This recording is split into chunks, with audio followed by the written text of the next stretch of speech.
अवतार the last Airbender के comic series में आप लोगों का स्वागत है। और आज हम अवतार की फर्स्ट कॉमिक यानी कि द प्रॉमिस का सेकंड पार्ट कवर करने वाले हैं। जिन लोगों को नहीं पता, मैं उन लोगों को बताना चाहूँगा कि अवतार की कॉमिक सीरीज एनिमेटेड सीरीज के बाद के इवेंट्स को कवर करती है। तो अगर आपको एनिमेटेड सीरीज पसंद थी तो आपको ये कॉमिक सीरीज बहुत ज़्यादा पसंद आएगी। मेरा नाम है अंकुर और मैं आपके लिए इस सीरीज़ को नरेट करने वाला हूँ। अगर आपको वीडियो अच्छी लगे तो वीडियो को लाइक और चैनल को सब्सक्राइब ज़रूर कीजिएगा। तो चलिए अब स्टोरी पर आते हैं। हम देखते हैं कि अवतार एंग अपनी प्रीवियस लाइफ यानी कि अवतार रोकू से बात कर रहा होता है। अवतार रोकू एंग से बोलते हैं कि तुम अपना काम कर चुके हो, तुम अपनी ड्यूटी निभा चुके हो, वॉर अब ख़त्म हो चुकी है, पर मुझे माफ़ करना एंग कि तुम्हें अभी भी शांति नहीं मिली है। मेरी गलती और सही समय पर डिसीजन ना लेने की वजह से तुम्हारे को उसके कॉन्सिक्वेंसेस झेलने पड़ रहे हैं। एंग बोलता है कि अवतार रोकू, मुझे कभी ज़ुको से वो प्रॉमिस नहीं करना चाहिए था। मैंने उसके फादर को भी नहीं मारा, जबकि उसके फादर तो पूरी तरीके से ईवल थे, तो आखिर मैं उसे कैसे मार सकता हूँ? वो मेरा फायर बेंडिंग टीचर है और मेरा दोस्त है। अवतार रोकू बोलते हैं कि ज़ुको बहुत ज़्यादा क्लियर था जब उसने तुमसे वो वादा मांगा। वो जानता है कि दाव पर क्या है। अवतार रोकू बोलते हैं कि काश उन्होंने अपने समय में फायर लॉर्ड सोजिन को मार दिया होता तो काफ़ी सारी जानें बच सकती थीं। मुझे उसे मारने की ना जाने कितने सारे चांसेस मिले थे। जब भी वो मेरे साथ होता था तब उसका डिफेंस बिल्कुल लो होता था। तभी एंग अवतार रोकू से पूछता है, आपको लॉर्ड सोजिन को ना मारने का पछतावा है, जबकि वो आपके दोस्त थे? अवतार रोकू बोलते हैं, नहीं, वो मेरे दोस्त से भी ज़्यादा था, वो मेरे भाई की तरह था। जब आप एक पावरफुल पोजीशन में होते हो तो आपको अपनी नीड्स से ज़्यादा दुनिया की नीड्स के बारे में सोचना होता है। एंग बोलता है कि मैं यूडाओ जाके ज़ुको को ढूंढूंगा और हम लोग बैठ के बात करेंगे। अवतार रोकू बोलते हैं कि मैंने तुम्हें जो ज्ञान दिया है उसे याद रखना, तुम्हें डिसीजन लेने में कतराना नहीं है। एक प्रॉमिस होता है। एंग बोलता है कि हम लोग दोस्त हैं और हम लोग बैठ के बात करेंगे। हम देखते हैं कि एंग और बाकी सभी लोग यूडाओ तक पहुंच जाते हैं। आपा यूडाओ में लैंड करता है और हम देखते हैं कि काफ़ी सारे लोग प्रोटेस्ट कर रहे होते हैं। सभी लोग चिल्ला रहे होते हैं कि फायर नेशन को अर्थ किंगडम छोड़ना होगा। सभी लोग अवतार एंग को देख के खुश हो जाते हैं। उनकी लीडर स्मेलर भी एकदम से ही एंग के पास जाती है और बोलती है कि एंग, मुझे उम्मीद थी कि तुम यहाँ पर आओगे, सभी फ्रीडम फाइटर्स तुम्हारे साथ खड़े हैं। एंग बोलता है कि फिलहाल वो बस ज़ुको से बात करना चाहता है। स्मेलर भी का साथी बोलता है कि वो लोग उनके लिए गेट को तोड़ सकते हैं ताकि वो लोग अंदर जा सकें। एंग बोलता है कि उसकी ज़रूरत नहीं पड़ेगी। एंग अपने स्टाफ का सहारा लेता है और कटारा के साथ वॉल्स के अंदर चला जाता है। एंग और कटारा जैसे ही वॉल्स के अंदर पहुंचते हैं, हम देखते हैं कि वहां पर काफ़ी सारे फायर नेशन के सोल्जर्स आ जाते हैं। जनरल वहां पर आकर बोलता है कि ये सिटी फायर लॉर्ड के प्रोटेक्शन में है, यहाँ पर कोई भी बिना परमिशन के नहीं आ सकता, अवतार भी नहीं, तुम्हें यहाँ से जाना होगा। एंग बोलता है कि मैं यहाँ बस ज़ुको से बात करने आया हूँ। जनरल बोलता है कि तुम्हें चेतावनी मिल चुकी है। जनरल इसके बाद एकदम से ही एंग पे अटैक करना शुरू कर देता है। एंग इस अटैक को बहुत ही आराम से डॉज कर देता है और हम देखते हैं कि एंग इसके बाद ज़मीन पे पैर मारता है और अर्थ बैंड करके जनरल के पैर को अटका देता है। एंग बोलता है कि मैं लड़ना नहीं चाहता। सभी सोल्जर्स अवतार को देख के डर रहे होते हैं। तभी जनरल उन्हें ऑर्डर देता है एंग पे अटैक करने के लिए। सभी सोल्जर्स एंग पे अटैक करने लग जाते हैं और एंग सभी के सभी अटैक्स को डॉज कर रहा होता है। कटारा चिल्लाती है, एंग। एंग बोलता है कि चिंता मत करो, मैं इन्हें संभाल लूंगा। एंग इसके बाद सभी सोल्जर्स के ऊपर से छलांग लगाता है और उसके कपड़े जल जाते हैं। कटारा ये देख लेती है। कटारा एंग को बताने की कोशिश करती है पर एंग उसकी बात नहीं सुनता। इसके बाद वो वाटर बैंड करती है और एंग के कपड़ों की आग को बुझा देती है। फिर वो वाटर बैंडिंग का इस्तेमाल करके सभी के सभी सोल्जर्स को बहुत ही आराम से हरा देती है। इस बीच में कटारा चिल्लाती है कि मेरे बॉयफ्रेंड को जलाने की कोशिश करना बंद करो। कटारा के इतने सारे सोल्जर्स को इतने आराम से हराते हुए देख के एंग काफ़ी ज़्यादा इंप्रेस होता है। कटारा एंग के पास आ रही होती है, तभी एक सोल्जर एंग पे अटैक करता है और अब हम देखते हैं कि कटारा को गुस्सा आ जाता है।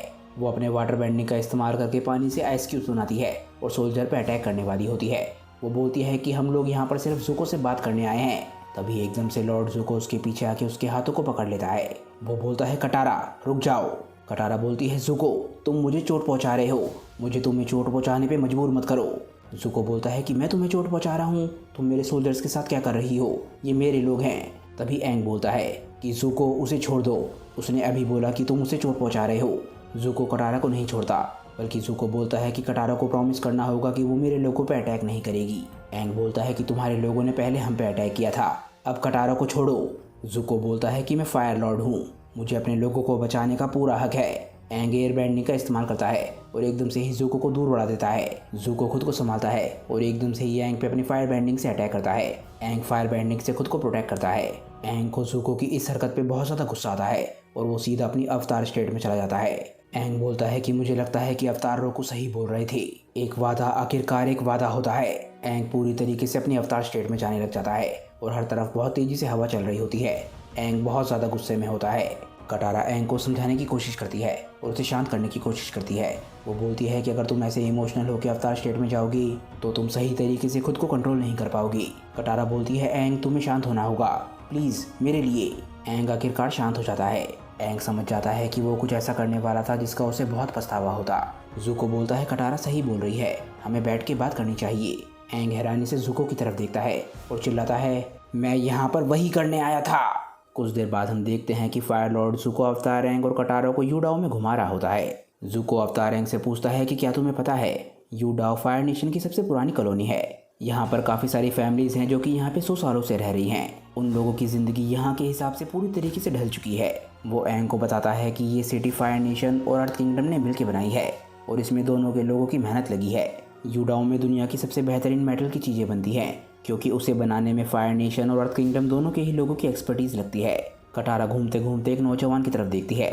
वो बोलती है कि यहाँ पर ऐसा तो नहीं लग रहा कि दोनों लोग बराबरी पर रहते हैं। वो देखती है कि एक अर्थ किंगडम का नौजवान एक फायर नेशन के बुजुर्ग के जूते साफ कर रहा है। ज़ुको बोलता है कटारा एंग मैं जानता हूँ कि ये सिस्टम परफेक्ट नहीं है पर यहाँ पर रह रहे अर्थ किंगडम के लोगों की ज़िंदगी यहाँ पर रह रहे 100 साल पहले के लोगों से बहुत ज़्यादा बेहतर है। एंग बोलता है ज़ुको अगर तुम यहाँ से अपनी कॉलोनी नहीं हटाओगी तो यहाँ पर एक और वॉर शुरू हो सकती है। ज़ुको बोलता है कि एक हफ्ते पहले जब मैं यहाँ पर आया था तो मैं यही करने आया था। फिर ज़ुको एंग को बताता है कि उसके साथ यहाँ पर आने के बाद क्या हुआ।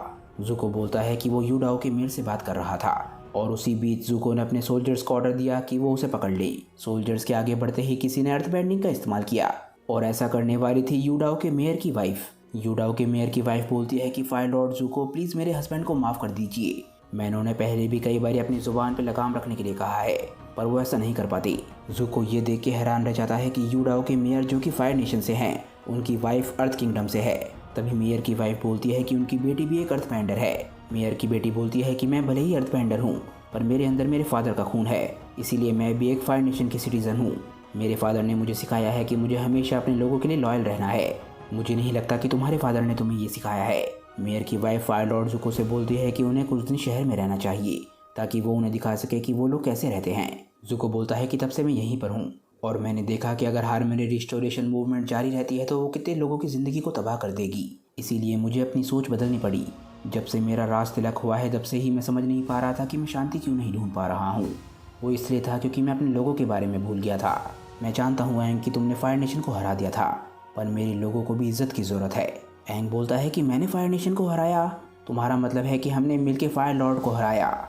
ज़ुको बोलता है कि वो अपने लोगों को ये सब कुछ छोड़ने पे मजबूर नहीं कर सकता जो कि वो कई जनरेशन से बना रहे हैं। एंग बोलता है कि हार्मनी के रिस्टोरेशन के लिए ये ज़रूरी है कि सभी नेशंस मिलकर काम करें और एक दूसरे को बैलेंस करें और ऐसा तब तक नहीं हो सकता जब तक एक नेशन दूसरे नेशन पे कब्जा किए हुए है। कटारा इसके बाद पीछे मुड़ के देखती है और वो देखती है कि अर्थ किंगडम और फायर नेशन एक साथ मिलकर भी रह सकते हैं और उनके सामने मेयर यूडाओ की फैमिली का एक बहुत ही बड़ा एग्जाम्पल है।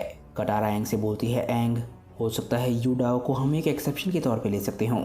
ज़ुको बोलता है कि ये एक्सेप्शन हर उस कॉलोनी के लिए होना चाहिए जिन्हें 100 साल से ज़्यादा हो गए हैं। कटारा बोलती है कि आगे हम जो भी करने वाले हैं उसमें अर्थ किंग का होना ज़रूरी है।